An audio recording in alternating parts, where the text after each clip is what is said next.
Hello, ladies and gentlemen. Root Beer here, wishing you well. And hopefully you're ready to take a look at question number 2 on our 2018 Galois math contest. We start off by being given 2 facts about circles. Okay? So, 2 nice facts here. They're ones that you might encounter if you've done any math enrichment and learned about geometry, specifically circle geometry. But of course, that really isn't emphasized much in the high school curriculum anymore. If really at all, I think, by the public system. But, again, I'm a little out of touch with what they do in high school nowadays. But, you know, back in the day, you would actually know these already. But, okay. If points A, B, and C lie on a circle so that ABC is a 90-degree angle, AC will end up being the diameter. Okay? And similarly, if we've got a diameter and we pick another point and make a triangle, you will automatically get a right angle there. That's a summary of these 2 facts right here, and they're going to be useful, I assume, for the rest of the question, because otherwise why would they give us those facts? Alright, so we've got 2 light bulb parts and a written question.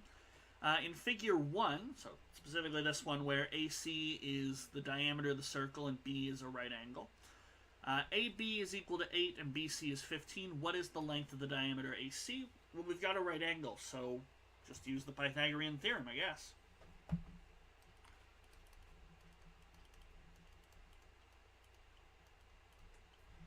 So you could say by the Pythagorean theorem, I mean, you don't have to say anything at all. It's a light bulb question, just get the final answer. So if you know your Pythagorean triples of 8, 15, and 17, which is not the most common one, but if you do enough math contests, that one will sink in, you could just write 17 and move on. But by the Pythagorean theorem, since angle ABC is 90 degrees, just as a reminder, we know AC, the hypotenuse squared, is AB squared plus BC squared. Well, they gave us these values. I think the first one was 8 and the second one was 15. Let's just double check. Yep. And so, of course, you can expand these out if you need to. You might not have the squares memorized as much as I do. And so feel free to grab your calculator, but 289, you can either square root that or you can say, that means AC is 17, and that's exactly what we're looking for. AC is the diameter. So it's a length of 17. Okay. So how about B part? B part uses the next figure, figure 2, and we're told that DE is 24 and the radius of the circle is 13. What is the length of DF? So this other side here. Well, again, we're going to have a right angle triangle at D. So again, we're looking at the Pythagorean theorem. So EF is the diameter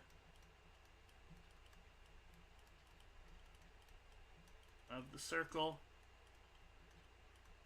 and so it has length twice the radius, and they told us the radius is 13, so this will be 26, and so we're going to be looking at a 26, 24, and what's the other side? 10, because that's really just a scaled version of the 5, 12, 13 triangle. It pays to know your Pythagorean triples. Of course, you don't have to have them memorized. You can use your calculator.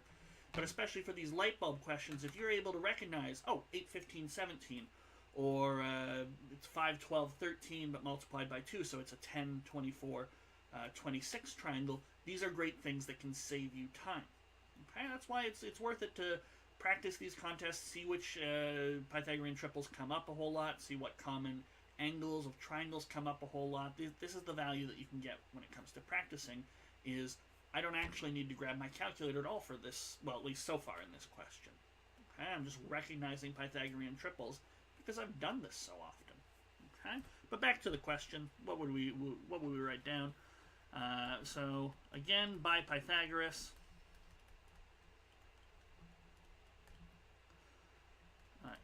EF squared is equal to DE squared plus DF squared. And so that's 26 squared is 24 squared plus DF squared. And so if you need to, you can write this out. 676 is 576 plus DF squared. So 100 is going to be DF squared. I guess we can fit it in on the side here. DF will end up being 10. But of course, it's a light bulb question. If you want to, just write down 10 in the booklet that they provide you on the day of, and you're good to go. Alright, so we've got one more part. Yeah, one more part, because then we get into 3. C, and now we're going to have to write things down, justify them. Same sort of writing that I always tend to do, but we'll actually be wanting to use complete sentences, maybe say, oh, this is equation 1, this is equation 2, that sort of a thing. So here we've got another figure. In figure 3, points P, Q, R, and S are on a circle, and O is the center. So immediately I'm seeing some radii here. That might be useful. Also, SQ is a diameter. Okay, so that means the line S to Q has O on it. We got a nice little diameter there. Good. So diameters make me start thinking, thanks to these two facts, that we should start looking for right-angled triangles. Well, if that's a diameter, then we get right angles there and there. So that might be useful. So SQ is a diameter of O and is joined to and O is joined to R. Okay. If SP equals PQ, these two lengths, and RQP is 80 degrees, so that's this angle over here, determine the measure of ROQ and RSQ, so these angles over here. Alright, well, let's draw a bigger version of the picture.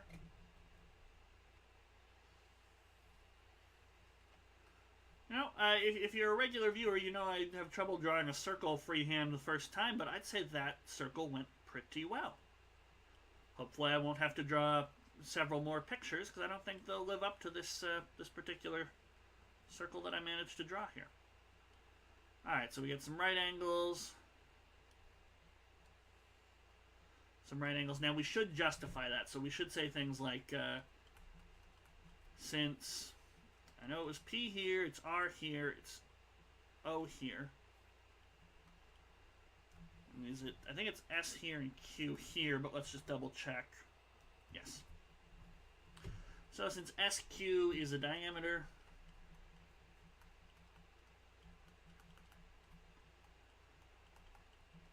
SPQ and SRQ are 90 degrees. Okay. So we got 90-degree angles. We put them on there. That's good. That's useful to know. Okay. Now, let's get some color out here. We know that this is 80 degrees.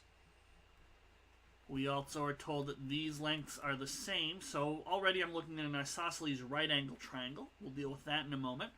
But we want this blue angle and this green angle as well, just to keep our eye on the prize here. Now, so we might say something like triangle PSQ, or PQS, I guess I'm writing, is isosceles. So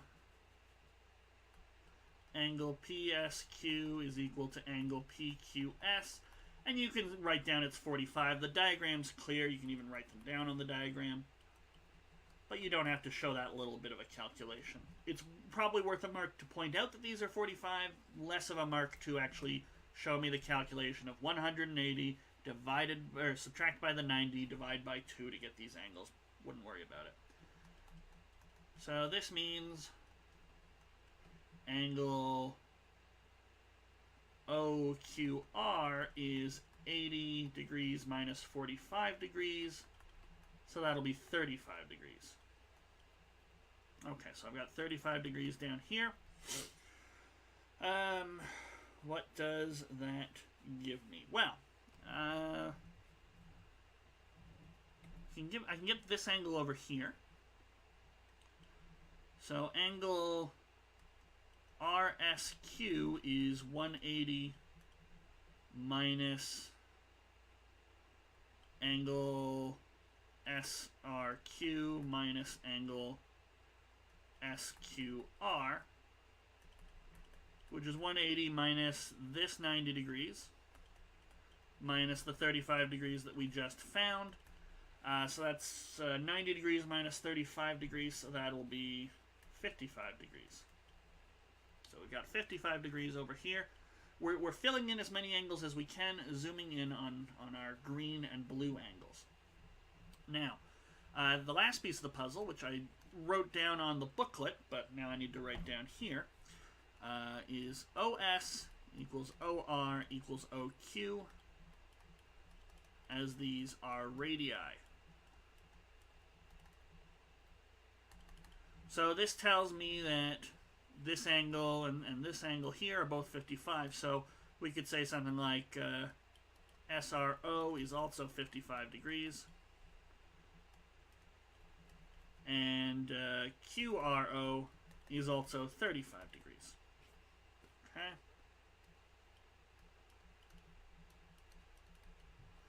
So now in ROS and triangle ROQ, I know two of the angles, and the angles that we're interested in for solving the problem are our remaining blue and green angles. So, angle ROQ, oops, wrong order, ROQ is 180 degrees minus 2 copies of the 35 degrees, so that's 180 minus 70, so that's 110 degrees. That's one of our final answers. Actually, let's, I think that's the blue one, so we'll put the blue box around that. And angle ROS is 180 degrees minus 2 copies of 55 degrees. And that'll be 180 minus 110, and so that'll be 70 degrees, and that is our green angle. Now, this isn't the only way you could do it. You didn't actually have to work out this 55. You'll notice that 110 plus 70 add up. We know that SOQ is a line, so we get a full 180. So if you just wanted to use this 35, get this 35, and solve for the blue angle, and then use that to get to the green angle, that would all be fine as well. The important thing is that you write it out at each step. We use the diameter. We justify our 90 degrees. We justify our 45s and our 35s. We get the 55, and we justify the isosceles triangle part of things, and then we solve for our final value. So I would suspect this question is worth 4, maybe 5, but it really depends on the previous two. It could be 2, 2, and 6, but I think that's a little unlikely for question number 2. But yeah, there we go. So that finishes up question number 2. Up next, of course, we'll be looking at question number 3. But as of right now, we're halfway done the contest. In theory, we've earned 20 out of 40, and that is halfway done the whole thing. So that's great. And I will see you guys for question number 3 in the next video. Until then, take care.